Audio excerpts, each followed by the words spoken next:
बच्चों, चलिए आज का हमारा प्रश्न, समस्याओं में रैखिक समीकरणों के युग्म बनाइए तथा उनके हल यदि उनका अस्तित्व हो तो किसी बीजगणितीय विधि द्वारा ज्ञात कीजिए। अब हमें एक भिन्न दी गई है, 1/3 हो जाती है यदि उसके अंश में 1 घटाया जाए, और वह 1/4 हो जाती है यदि उसके हर में 8 जोड़ दिया जाए, तो वह भिन्न ज्ञात कीजिए। हमें यहाँ से वह भिन्न ज्ञात करनी है, और यहाँ से इस प्रश्न को करने हेतु हम यहाँ से हमारी मुख्य अवधारणा लेकर चलेंगे।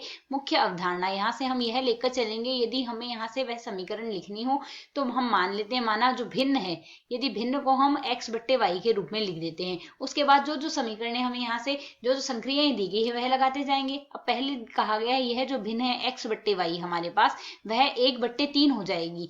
यदि हम यहाँ से उसके अंश में से 1 घटा दें, तो अंश हमारे पास उसका x है, इसमें से 1 घटा देंगे, x - 1 आ जाएगा, बराबर 1/3 हो जाएगी। और दूसरी प्रक्रिया क्या कही गई है, यह जो भिन्न है x/y ये है हमारे पास 1/4 हो जाती है। कब होगी, जब हम इसके हर में 8 जोड़ दें, अर्थात y में हम 8 जोड़ दें, y तो इसका हर है, इसमें 8 जोड़ने पर यह आएगा। अब यदि हम दोनों पदों में वज्र गुणा कर दें, यहाँ से वज्र गुणा करेंगे तो 3 गुणा x - 1 आएगा, बराबर आ जाएगा y। ठीक इसी प्रकार इसमें यदि हम वज्र गुणा करते हैं तो 4 गुणा x बराबर आ जाएगा y + 8 आ जाएगा यहाँ से हमारे पास। इसको यदि हम सरल करें तो 3x - 3 बराबर आ रहा है y के, और यहाँ से यदि हम सरल करें तो 4x बराबर y + 8 आ ही रहा है हमारे पास यहाँ से। तो यदि हम यहाँ से इसको सरल कर ले तो 8 का पक्षांतरण कर देते हैं तो माइनस का 8 आ जाएगा, -8 लिख सकते हैं, बराबर आ जाएगा हमारे पास यहाँ से y के। y का यह मान हम दूसरी समीकरण में प्रतिस्थापित कर देते हैं, तो समीकरण हमारे पास दोनों में y का तो मान आ रहा है, अर्थात 3x - 3 बराबर हम क्या लिख सकते हैं, 4x - 8 आ गया हमारे पास।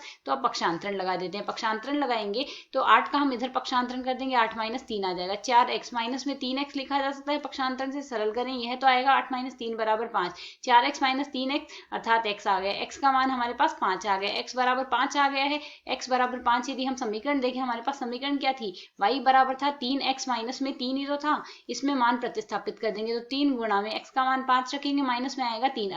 तो यदि हम इसे आगे सरल करें, 5 3 15, 15 - 3, 15 - 3 का मान आ जाएगा हमारे पास यहाँ से 12। तो यदि हम यहाँ से हमें भिन्न ज्ञात करनी है तो यह हमने कौन सी विधि से किया है, यह हमने सरल किया है प्रतिस्थापन विधि से। पहले हमने y का मान निकाल लिया, y का मान प्रतिस्थापित कर दिया, फिर हमने यहाँ से x का मान निकाल के पुनः उस समीकरण में मान रख दिया। तो प्रतिस्थापन विधि हमने यहाँ से काम में ली है। तो हमें यहाँ से भिन्न का मान ज्ञात करना था, भिन्न आई है हमारे पास x/y, x का मान आ रहा है 5, y का मान आ रहा है 12। तो यहाँ से संख्या आ जाएगी भिन्न संख्या 5/12, जो कि हमारे इस प्रश्न का हल है। आशा है समझ आया। धन्यवाद।